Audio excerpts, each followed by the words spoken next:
हम जब पोर्टफोलियो बनाते हैं तभी हम अलग अलग एसेट क्लासेस जैसे इक्विटी, डेट और रियल एस्टेट में इन्वेस्ट करते हैं और इनमें भी हम टाइम पीरियड, सेक्टर्स के हिसाब से डाइवर्सिफाई करते हैं। साथ ही अगर हमें अपॉर्चुनिटी मिलती है तो फॉरेन कंट्रीज में इन्वेस्टमेंट करना एक अच्छा डिसीजन होता है। जैसे इंडिया एक डेवलपिंग इकोनॉमी है और हम इंडियन स्टॉक्स में इन्वेस्ट करते हैं, वैसे ही यूएसए जैसे डेवलप्ड कंट्री की कंपनीज में भी हम इन्वेस्टमेंट कर सकते हैं। डेवलप कंट्री होने से कुछ कंपनीज बहुत बड़ी हैं और अपने अपने सेक्टर के पूरे वर्ल्ड में लीडर्स हैं। इनमें इन्वेस्ट करने के कुछ अलग खास फायदे हैं, लेकिन किसी भी इन्वेस्टर को अगर ओवरसीज इन्वेस्ट करना हो तो सबसे आसान तरीका है through mutual funds. Hello friends, मैं हूं हर्षदा पवार फ्रॉम इन्वेस्टमेंट पे चर्चे और आज हम एक नए फंड ऑफ फंड्स के बारे में चर्चा करेंगे। हम इस वीडियो में इस फंड के डिटेल्स, कुछ फायदे इन टॉप 50 कंपनीज में इन्वेस्ट करने के और इनमें इस फंड की सूटेबिलिटी और इन्वेस्टमेंट होराइजन को जान लेंगे।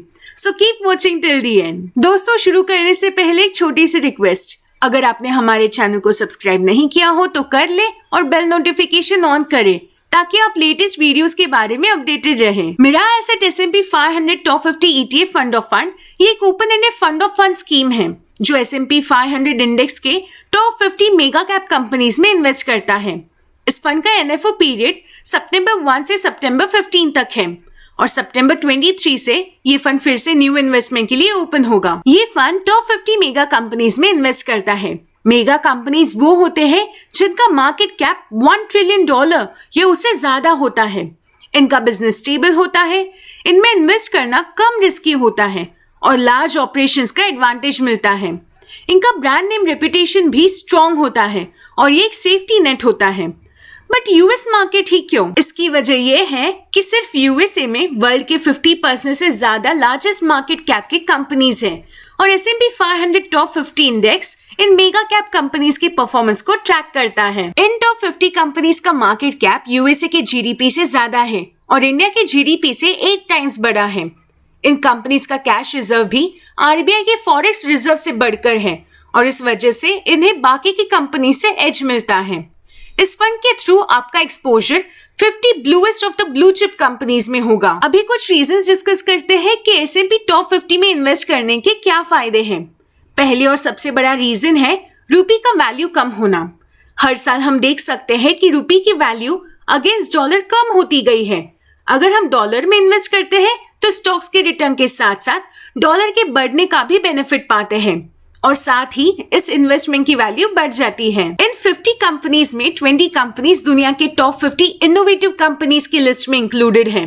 ये कंपनीज नए खोज में इन्वेस्ट करते हैं और इम्पोर्टेंट बात ये है कि ये कंपनीज भी अलग अलग सेक्टर्स के हैं।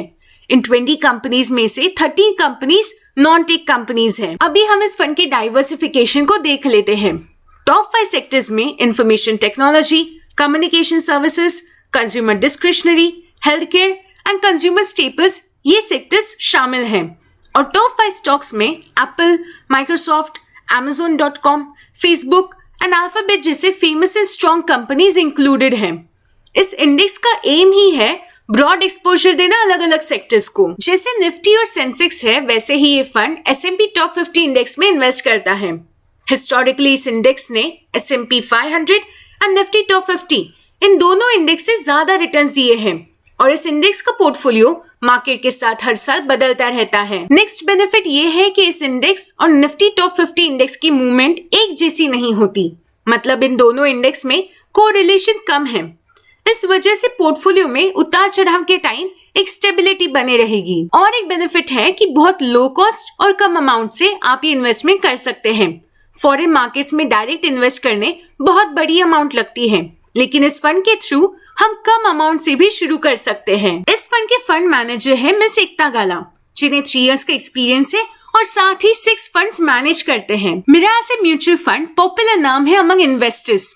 ये South Korea based fund house है और इस फंड हाउस के कुछ खास इन्वेस्टमेंट प्रिंसिपल्स हैं, जैसे कंपनी के कॉम्पिटिटिवनेस को स्टडी करना, लॉन्ग टर्म पर्सपेक्टिव से इन्वेस्ट करना, एज अ टीम डिसीजन लेना और फाइनली रिस्क के अगेंस्ट रिटर्न्स को स्टडी करना। इस फंड हाउस के कई ओवरसीज एंड डोमेस्टिक फंड्स हैं जो इन्वेस्टर्स को इन्वेस्टमेंट सॉल्यूशंस ऑफर करते हैं।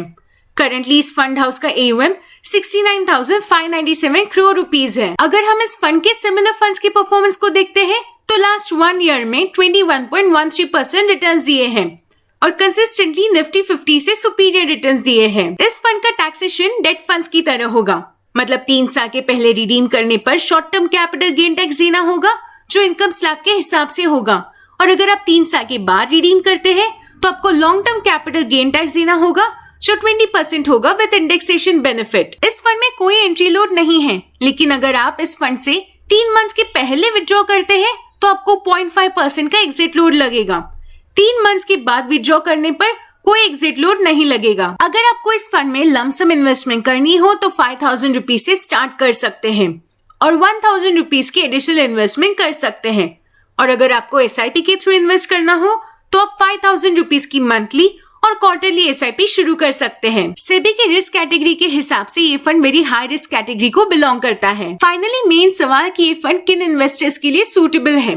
पहला पॉइंट है कि ये फंड हाई रिस्क कैटेगरी का है और ओवरसीज फंड है, लेकिन ब्लू चिप कंपनीज पे फोकस होने से एक अच्छा इन्वेस्टमेंट है।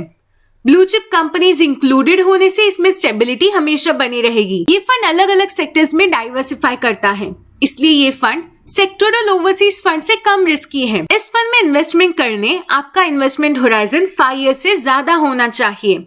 इसलिए अगर आपके पोर्टफोलियो में सिर्फ डोमेस्टिक इन्वेस्टमेंट्स है तो ये फंड आपके लिए सही होगा। आपके पोर्टफोलियो का एक छोटा पोर्शन आप इस फंड को एलोकेट कर सकते हैं। किसी भी पोर्टफोलियो में एटलीस्ट एक पोर्शन ओवरसीज इन्वेस्टमेंट्स में इन्वेस्टेड होने ही चाहिए और इसलिए ये फंड बेस्ट ऑप्शन रहेगा। उम्मीद है कि आपके डाउट्स क्लियर हुए और अगर आपको ये वीडियो यूजफुल लगा तो इसे लाइक और कमेंट करना ना भूलें। इस वीडियो को अपने इन्वेस्टर फ्रेंड्स और फैमिली के साथ भी शेयर करें।